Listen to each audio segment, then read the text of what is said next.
You're listening to a Frequency Podcast Network production in association with City News.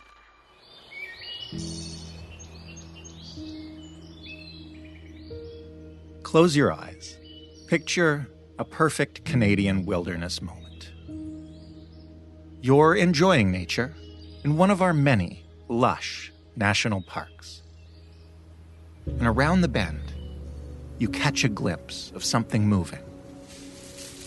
You emerge through the trees into a clearing, and you see them. A mother deer and two fawns standing there, just looking at you. They don't seem to be scared. They're almost close enough to touch. And you have an apple in your pocket. You could hold it out for them. See what happens. Should you? White-tailed deer here in Canada have tested positive for COVID-19. American researchers have evidence that transmission is explosive in this particular animal population. The scenario I just described, though charming, is exaggerated, obviously. But this question is very real. Whenever, or maybe if, the prevalence of COVID-19 gets to near zero in humans in Canada, it will still remain in animals across the country, especially in deer. And animals, of course, can not only be vectors for transmission to humans, they act as a reservoir, keeping the virus in circulation. But what do we do about that? Should we live and let live and hope for the best? How could we possibly comprehensively test animal populations? So how should we monitor for it? What do we know about the potential for new variants to emerge from animals like deer or mink? And since we're asking, what about COVID and our household pets? I'm Jordan Heath Rawlings. This is The Big Story. Denise Balkasoon is the Ontario Bureau Chief for Our Friends at the Narwhal. Hey, Denise. Hi, how are you? I'm great, thanks. Why don't you start us off today by telling us about some of the fascinating work some of the people in your reporting do. Who is Samira Mubareka, and what does she do? Samira Mubareka, she is a researcher at Sunnybrook Health Sciences Centre in Toronto. She's a microbiologist. She does a lot of things in terms of COVID-19 surveillance, and she, at the very beginning of the pandemic, was part of a team that isolated the genetic sequence of SARS-CoV-2, which is the virus that causes COVID-19. And that, you need to isolate the virus so you can create treatments, create vaccines, and then also so you can do genomic surveillance, which means that as thousands and millions of people are getting COVID across the world, tracing how COVID is changing, which populations are getting which version of the virus. Most public health researchers, I think around the world at this point, are trying to work from this framework that they call One Health, which means that, humans live on Earth, and our health is related to the health of the ecosystems that we live in, the animals in those ecosystems, the environment that we live in. And so pretty early on, people like Samira around the world, researchers around the world, wanted to know what was going to happen with COVID and animals. They were all quite sure that eventually it was going to get into animals. SARS-CoV-2 is like the original SARS, and the original SARS did affect cats, for example, and cats were able to pass it from cat to cat. So as soon as they had a bit of a handle on what was happening with humans, or even, so researchers like Samira, who mostly focus on human populations, even as they were doing their human work, vets and more animal-focused doctors were starting to test, especially pets. It was found in pets very easily. So the point was, here's this new virus, this new disease. It's going to affect all animals, not every single animal, but humans aren't the only animal that's going to be affected. And we need to keep an eye on that from the very beginning. What does keeping an eye on that look like? Does she go out in the field and test animals? Do we collect samples routinely from certain animals? Like, what kind of work is she physically doing? So she's in a lab, and the samples are sent to her, and she does the genomic testing of them. So she's not collecting samples herself. I spoke to the head of the Center for Zoonosis at the University of Guelph. His name's J. Scott Weiss. He does do some field testing. He started a pet testing program very early in the pandemic, and so he and his team, would put on all their PPE. And if there was a household where they knew humans had COVID, they would go and they would test the cats and dogs. They also knew that there were animals that they wanted to keep an eye on for different reasons, because they thought they were susceptible, because there are a lot of them, because they're the kind of animals that interact with human populations. And so, there are testing programs for different animal populations ongoing all the time. A lot of that is run through a group called the Canadian Wildlife Health Cooperative. And so they very early added SARS-CoV-2 testing to their regimen of whatever tests they're already doing for different animal populations. So without going into an exhaustive list of, all the animals that have been tested and what the results are, what in general are we finding in terms of SARS-CoV-2 in animals in Canada? Like which species are most susceptible? What are microbiologists watching for, I guess? So when I spoke to Samira, she told me, the good news is that most of the animals they've tested are negative. She said they put out what was a very boring paper because it's like, we tested all these animals and none of them have COVID. Right. But that's actually what we want to hear. So in Canada, other than white-tailed deer, 16 wild animal populations have been tested that have been found negative. And those are animals like skunks, marten. They tested raccoons because raccoons interact with humans a lot. And so that's a bit worrisome. There's some ongoing testing of rodents because rodents are worrying a lot of researchers because, again, they interact with humans. There's so many of them. They reproduce very fast. And so that would be stressful if it were to get into a rodent population. But so far, the only wild animal in Canada that has been found to have either SARS antibodies or COVID-19 itself are white-tailed deer. And then in Canada and around the world, the animal that's actually been the most affected by COVID is mink, farmed mink. It spread super duper fast on a lot of mink farms around the world. And that's actually probably the scariest animal situation so far. Why is that? Because it has spread among the mink very fast. Mink are very small animals that escape a lot. And so it can get out into, the wild and potentially infect wildlife. And mink have also been shown to be able to spread it to humans. And so that also is worrisome. And so when you have a population like mink, like farmed mink, where there's a whole bunch of them together in a small space, we already know that's like terrible for COVID. And so what happens when you have so many animals, including humans, in the same space that are being exposed to the virus? It gives the virus a chance to keep trying to break down every animal's immune system. And so it's going to, all viruses, they're always mutating all the time, always trying to become more effective. And so they're in this population of however many hundreds or thousands of mink.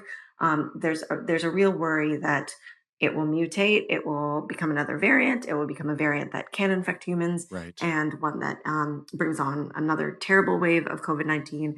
And so in other countries, Denmark is the big example. There have been a lot of mink that they've actually culled. Millions and millions of mink have been culled because it just spread so fast and the word was so great and nobody knew what else to do. And, that's, it's pretty tragic and pretty frightening. What do we know about how often, you mentioned the possibility that minks can transmit to humans. What do we know about the possibility of animals in general transmitting to humans in terms of just like how common that is? I know at the beginning of the pandemic, there were some public health orders to, if you were infected, like don't snuggle your cat or whatever it is. But I guess I'm just trying to get a sense of how often do we know that actually happens?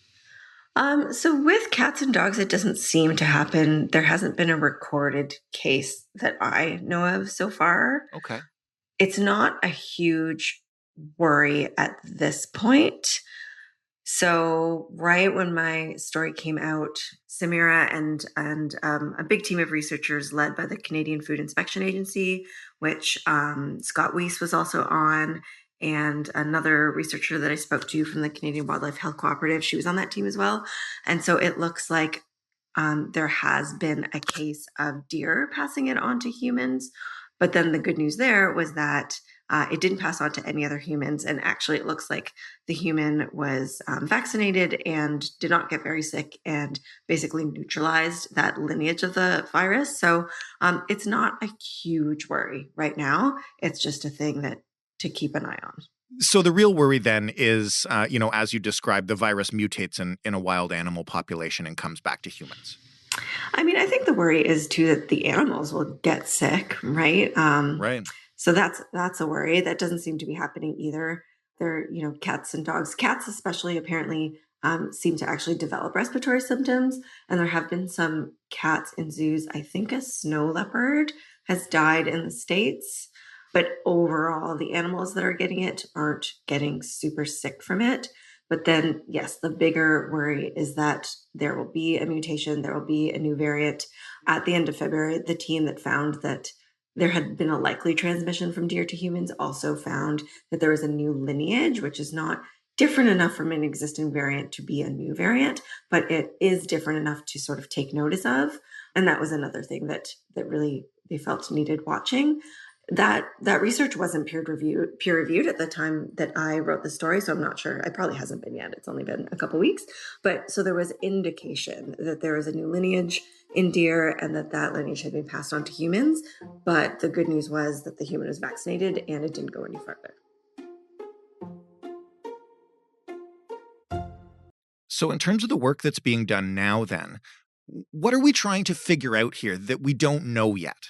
Mm-hmm. So I spoke to a couple of researchers from South Africa for this story. And I think, when you look at the picture beyond Canada, there's just a lot of animals who haven't been tested at all. So the researchers I spoke to in South Africa, for example, one of them, Dr. Venter, they had found 3 or 4 animals in a South African zoo that had antibodies for SARS-CoV-2. And those are the only cases that are recorded on the entire continent of Africa.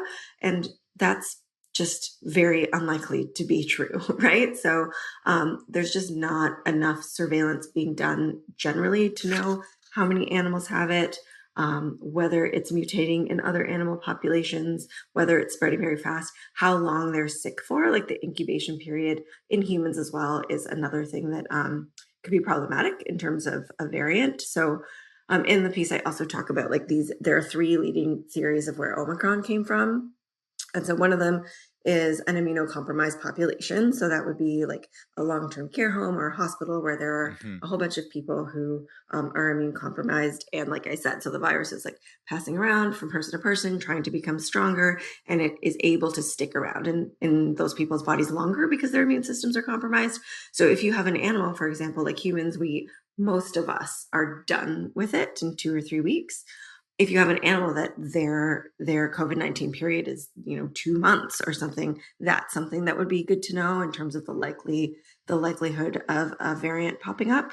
So we need to know how many animals have it, how long they're having it for, and for new versions of the virus, you're looking for different genomic sequences. And so Dr. Venter in South Africa, she told me that there have been 25 million genomic sequences recorded for SARS-CoV-2 in humans, but only 1,500 for animals. And again, it's very, very unlikely that those are the only sequences. It's just those are the only sequences that have been recorded because of how little animal surveillance is being done.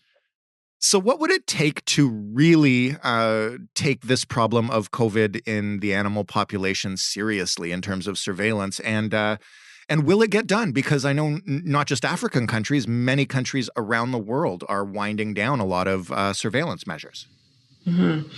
We're winding down COVID protocols. I don't know if we're winding down surveillance. I mean, we did already, I guess, in Ontario, reduce PCR testing drastically. But, all the researchers are still on it. They were on genomic surveillance before governments were on. Right. When I talked to Dr. Mubreka at Sunnybrook, she was telling me how when she set up her human surveillance program, it wasn't funded, it wasn't formal. She just sort of pinched a bit of money from this grant and, got some tests over here kind of thing. And it took a while for the province to catch up and actually fund her program. And at this point, it seems to be very much the same with the animal surveillance from all the researchers I spoke to. They're not formally funded to look at COVID-19 and animal populations. I asked Environment Canada a whole bunch of questions for this story, and I asked, will there be funding for this? And how long is the surveillance going to go on? And they didn't really answer the funding question directly. And then they said the surveillance programs that they're doing are going into spring 2022. And I was like, well, it is spring 2022. So, what would it take? I'm sure that all the researchers across Canada and around the world are constantly telling their governments at every level how important this is. I linked in my story to a story in the New York Times about mink and animal surveillance in the United States. And there was an American researcher in there who was just saying she was ripping her hair out about how frustrating it was to try and convey this to governments. Another of the South African researchers I spoke to, Darren Martin, he is a very colorful guy. And his opinion was that people just don't want to know, because what do you do? Yeah. Killing millions of mink being one example. What would you do if all sorts of deer, every deer in Ontario had COVID-19 and was passing it to humans, which is not happening. But what would you do if that was the case? What would you do if it was in an endangered rhino in Africa or something? Right. So that was a pretty dark way of looking at it. I tend to think it's more of an oversight than 3 steps ahead, not wanting to deal with the problem. But I don't know, maybe that's naive on my part. But what it would take is just listening to the healthcare workers and researchers, basically, who are saying how important this is. Again, in terms of the theories of Omicron. So I said one of them is that it was in an immunocompromised population. The second theory is that it was in just a population where there's not a lot of surveillance, so an under-tested population. So, perhaps a country without a lot of money or without a lot of access to testing that just isn't doing a lot of testing. That's one theory as to where Omicron could have come from. And then the last theory is an animal population. And there's a Nature story that I linked to in mine, and they talk about some researchers who think it's rats, because again, rats, there are a lot of rats and they like to live where humans live and they reproduce really fast. And so rodents are something that a lot of researchers are super interested in. There's an Ontario program to watch out for rodent pathogens generally that has been adopted to look for SARS-2. Mm-hmm. And yeah, there's some researchers in New York who are kind of obsessed with rodents because there's a variant in wastewater in New York that no humans have actually tested for yet. So it's in the water, the wastewater and the sewage, but it's not in humans. And so they have a theory that maybe this is the variant that rats are passing around. But the lack of funding to do that research is really stopping them from proving or disproving that point. And they seemed quite frustrated about that. I mean, given that the predominant theory is that this entire pandemic happened because of a virus coming from an animal, it seems very strange that this problem is staring us in the face and we're choosing not to do that much about it. It's deja vu, kind of. Yeah, it's funny when I was interviewing these researchers and they kept using that term One Health. And so when I looked it up, it seems very obvious, right? It's human health is intertwined with the health of the planet. That seems pretty obvious to me. Right. But I guess it's only been about 20 years that idea, One Health, is something that the World Health Organization and, all the big Health Canada and, all the big governmental health organizations, it's only been about 20 years that they've really been running with this idea. And clearly it hasn't been absorbed. Scott Weiss also said to me, again, it's not doctors or researchers that are having a hard time understanding why we need to look at COVID in animals. It's always at the level of having to fund it and having to, really put in place a framework of how to do it. That's always where the problem tends to be. Doesn't sound that different from climate change, to be honest. And so what's also interesting about zoonotic diseases and the idea that the very strongly held theory that COVID is a disease that was originally in an animal population that jumped to humans, right, perhaps through an intermediary animal, is that the likelihood of zoonotic diseases is becoming greater and greater because of a lot of human activity that's also contributing to climate change. For example, destroying animals' habitats and wild animals closer to where humans live, which gives us greater opportunities to interface with them. A greater demand for meat often causes more factory farming, which can be a problem in terms of zoonotic diseases and or this idea of like a wet market in China because of a greater demand for meat, which is, we don't know if COVID-19 came from a wet market, but it is the kind of human activity that contributes to climate change and also contributes to the emergence of zoonotic diseases. And then because human populations are so mobile and so dense and, living in such close proximity to each other, not only have we made it more likely for these viruses to emerge, we've also made it more likely that they're going to spread really fast among humans if it does turn out that we can catch a disease from other animals. So it's all very much linked together, which is, again, why I think like this idea of One Health seems very obvious, but apparently is something that people need to study and understand. On that dark note, I will leave the big picture conversation there. Before you go, I have one more practical question, which is, what should I or a listener do if we suspect our cat or dog has COVID, or if, and I'm not being super joking, but we see a raccoon clearly in respiratory distress in our backyard? Like, who do we call?